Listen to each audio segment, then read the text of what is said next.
Halo guys, jadi balik lagi ke channel gue ya. Jadi kali ini kita akan membahas eh, minyak goreng ya. Minyak goreng apakah bisa sebagai aditif ya? Minyak goreng itu nggak bisa dipakai sebagai aditif. Minyak goreng itu migor sebagai aditif. Ini adalah rumusan oleh orang-orang yang nggak nggak punya ini ya. Mereka nggak punya ilmu dan juga cuma ngada-ngada aja. Aditif itu kan banyak ya, dari aditif anti wear, anti karat, antioksidan,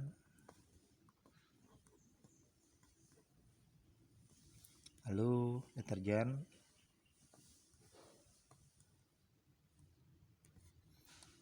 juga biasanya disebut dispersan,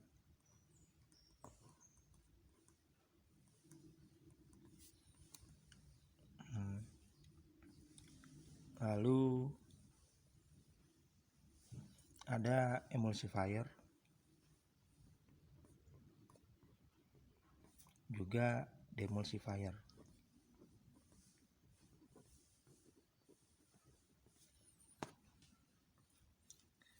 Nah, di dalam oli ini, dalam oli ya, oli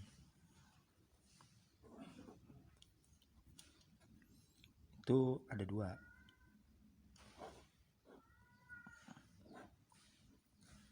Pertama base oil, yang kedua aditif.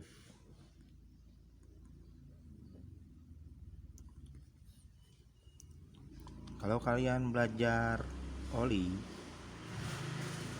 harus paham dengan yang namanya base oil dan aditif apa aja yang ada di oli tersebut. Aditifnya kemungkinan ada anti wear, anti karat, antioksidan, deterjen, dispersan, emulsifier, demulsifier, lalu ada antibakteri,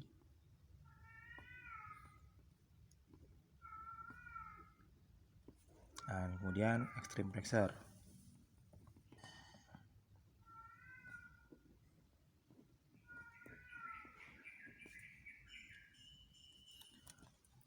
Beberapa aditif lain juga ada yang mengandung coating ya, coating atau pembentukan oil film. Metal coating ya, biasanya disebut metal coating.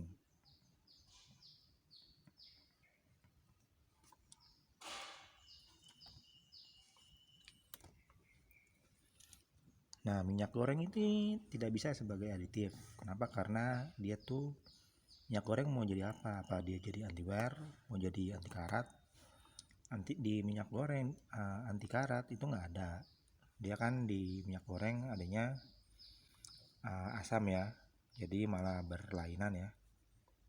Jadi malah berlainan karena migor ada asam.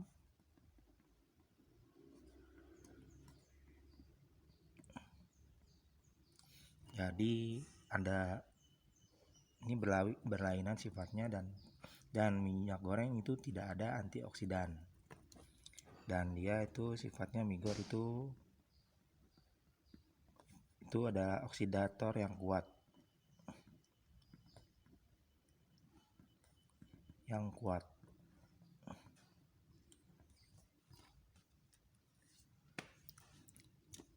Di dalam minyak goreng itu terdiri, kalau misalnya dikocok ya, itu ada buih sama busanya. Buih itu adalah oksigen yang terperangkap di minyak goreng, sedangkan busa itu kalau misalnya dikocok itu ada busanya. Nah, kalau minyak goreng itu nggak bisa jadi antioksidan. Kenapa? Karena minyak goreng itu oksidator yang kuat. Karena ada oksigen di dalam minyak goreng yang terperangkap di minyak goreng, maka ketika ketemu sama logam, dia itu kalau dibiarkan lama-lama itu logamnya akan berkarat. Jadi perpaduan antara asam dan oksidator yang kuat itu ya itulah yang akan menyebabkan logam-logam berkarat. Uh, minyak goreng juga tidak mempunyai deterjen dan dispersan ya. Ini pernah kejadian di luar juga, oli mengental.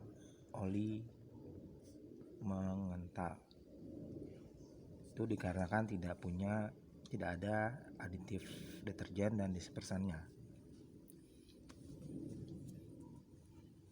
Lalu untuk antibakteri sebenarnya antibakteri ini adalah alkohol ya,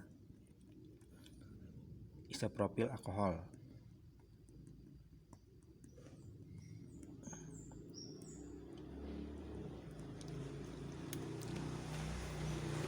Isopropil alkohol ini sayangnya tidak ada di minyak goreng, hanya ada di oli.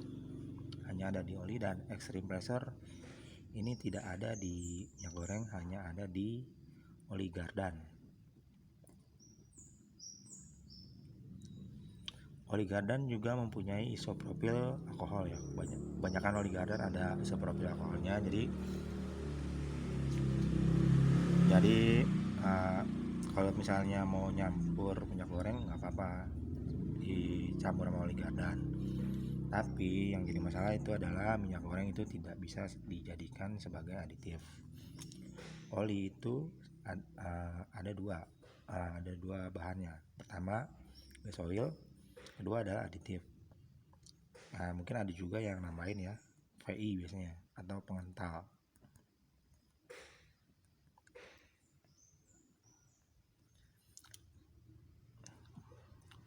VI viscosity improver atau pengental atau pengencer biasanya ada dimasukkan ke oli, tapi biasanya beberapa produsen itu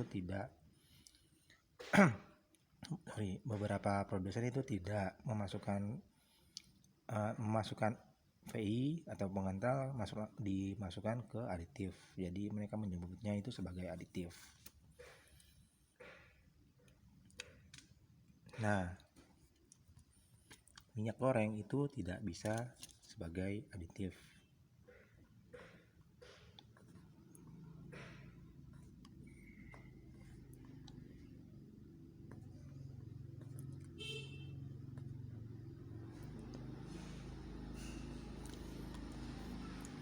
Minyak goreng tidak bisa sebagai aditif. Yang bilang minyak goreng sebagai aditif itu udah kelewatan seorangnya, udah stres mungkin, butuh healing mereka bos. Mereka butuh healing ke mana gitu ya. Ya yang pasti ke puncak aja mungkin nggak bisa disembuhin. Nah, minyak goreng itu tidak bisa sebagai aditif, tapi dia masuk ke dalam base oil. Minyak goreng itu adalah base oil.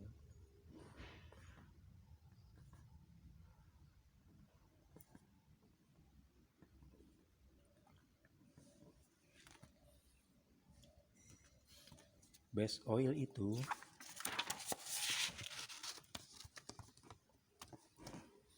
base oil ya. Base oil itu terdiri dari 5 tingkatan. Yang pertama adalah grup 1, 2, dan 3 itu adalah 1, 2, dan 3. Ini adalah minyak mineral dari minyak bumi.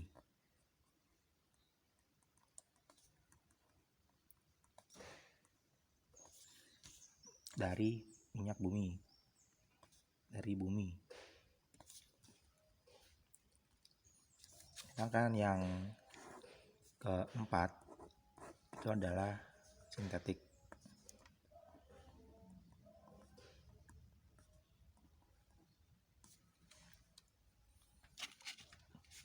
Yang kelima itu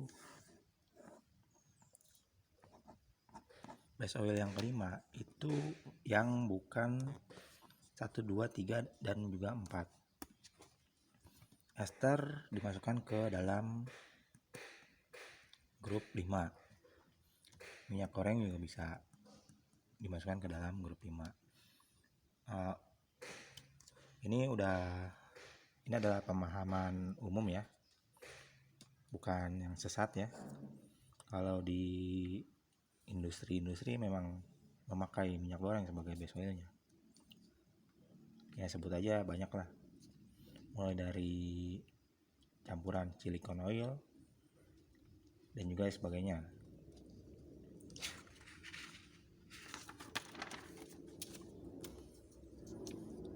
Oke, jadi minyak goreng itu adalah base oil. Kalau kita campur minyak goreng sama aditif, maka yang dibentuk adalah oli.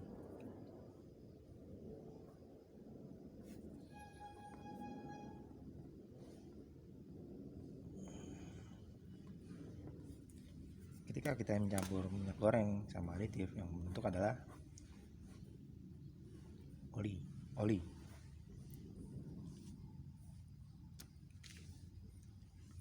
Tentu saja minyak goreng yang digunakan sebagai base oil ini harus sudah diproses terlebih dahulu ya.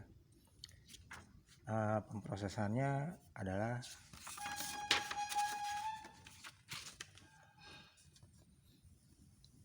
vigor yang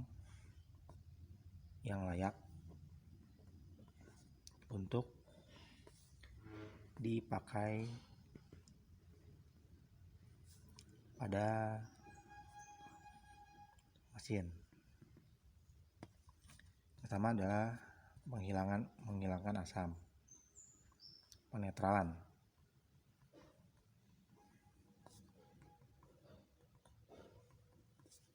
Ini bisa dilakukan di luar, harus dioplos dulu, jadi harus diproses dulu minyak gorengnya dengan campuran yang ada basanya. Biasanya kalau minyak goreng itu kalau dia kan sifatnya asam ya. Asam kalau ketemu basah itu nanti akan terjadi hidrolisis.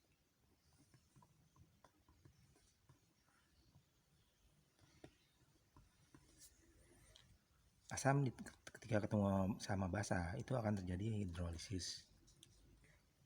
Produk sampingannya nanti akan terbentuk air ditambah garam.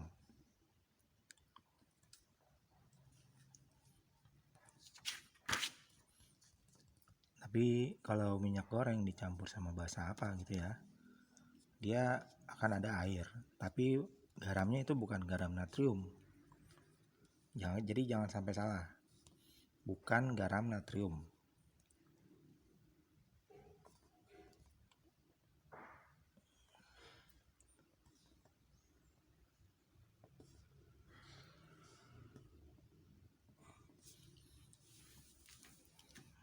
Jadi garam ini bisa berbentuk seperti metal salt ya. Campurannya beberapa garam yang terbentuk itu adalah seperti contoh ya, seperti lithium ketemu sama apa itu? Gue lupa. Dia nanti akan membentuk lithium kompleks, garamnya lithium kompleks. Jadi nggak semua turunan ini hidrolisis itu terbentuk garam natrium gitu. Garam natrium kan itu garam laut ya, garam laut. NaCl itu garam laut atau NaCl. Ini yang merusak oli. Sedangkan kalau ada pencampuran penetralan minyak goreng itu akan ada asam, kalau misalnya asam ditambah basah itu nanti akan terjadi hidrolisis, akan ada air yang pasti juga bukan air H2O, dan juga akan keluar garam yang pasti bukan garam natrium.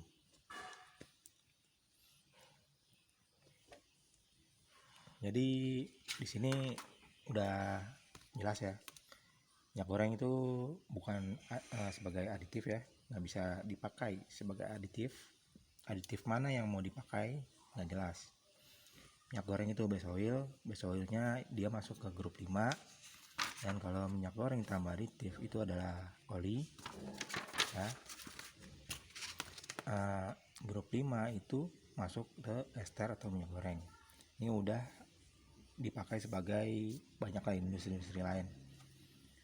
Kalau mau dipakai bisa ditambah minyak goreng, ditambah aditif gitu. Yang penting minyak gorengnya udah netral. Nah, untuk campuran aditif ya, ini gue baru beli oli nih ya. Ada STP, ini aditif. Ini oli biasa, ini gemuk. Ini gemuk mau gue ganti. Biasa kan pakai apa namanya itu, Bulgari EP. Nah, Bulgari EP nggak terlalu bagus ya kalau menurut gue ya, kurang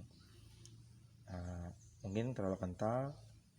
Kalau ini kan kekentalannya ada NLGI 2, jadi ini agak ringan gitu dibandingkan yang Bulgari itu. Bulgari NLGI nya 3. Pemakaian gemuk udah pernah gue sharing di video sebelumnya. Pemakaiannya di CVT dan juga di bagian puli. Jadi ini adalah STP, ini ada aditif. Protect against engine wear, reduce oil consumption, fight oil oxidation and breakdown, improve oil viscosity, reduce sludge and deposit build up, improve compression. Nah, di sini ada beberapa komponen ya, aditif ini ada komponennya. Pertama dia ada VI-nya. Tadi gue udah bilang ya, VI ya. VI itu seperti pengental atau pengencer, ditambah anti-wear. Anti-wearnya ada, anti-frictionnya ada. Anti-friction tuh sama seperti anti-wear ya, nggak jauh beda. Yang masalah itu di sini nggak ada anti karat, antioksidan, deterjen, dispersan, dan yang lainnya. Antioksidan juga ada, deterjen ada. Deterjen biasanya sama sih, deterjen dispersan itu sama, cuma ada bedanya sedikit sih ya. Cuma kalau di penjelasan nggak ada ya berarti sama, ini deterjen dispersan juga ada pasti. Anti wear, anti friction, antioksidan. Yang nggak ada itu extreme pressure sama antibakteri. Antibakteri ini bisa juga dimasukkan antipressure ya. Oligardan itu kan ada EP-nya juga, ada sulfurnya. Oligardan ada sulfurnya, karena ada sulfur dia tuh bisa bertindak sebagai antibakteri juga. Kenapa semua oli, semua bensin itu ada sulfurnya? Sulfur itu kalau ada sulfurnya itu bakteri nggak berkembang biak di dalam sulfur. Jadi sulfur itu fungsinya double ya, sebagai extreme pressure bisa, sebagai antibakteri juga bisa. Tapi kalau misalnya yang spesialisnya pengerjaan antibakteri itu biasanya pakai isopropil alkohol. Biasanya ininya cuma di bawah 1% sih ya pencampurannya kalau isopropil alkohol. Kalau sulfur ya kalian tahu kan ya, ada juga di bawah 0, berapa gitu, 0,5%, 0,05% juga ada. Terus jadi intinya minyak goreng tuh tidak bisa dipakai ya sebagai aditif, tapi dia tuh bisa dipakai sebagai base oil. Kalau ada yang bilang minyak goreng sebagai aditif tuh nggak benar ya, stres itu udah butuh healing mereka bos. Ya kirim aja kemana gitu kayak. Udah sampai sini aja kali ya. Kalau ada pertanyaan bisa tulis di kolom komentar.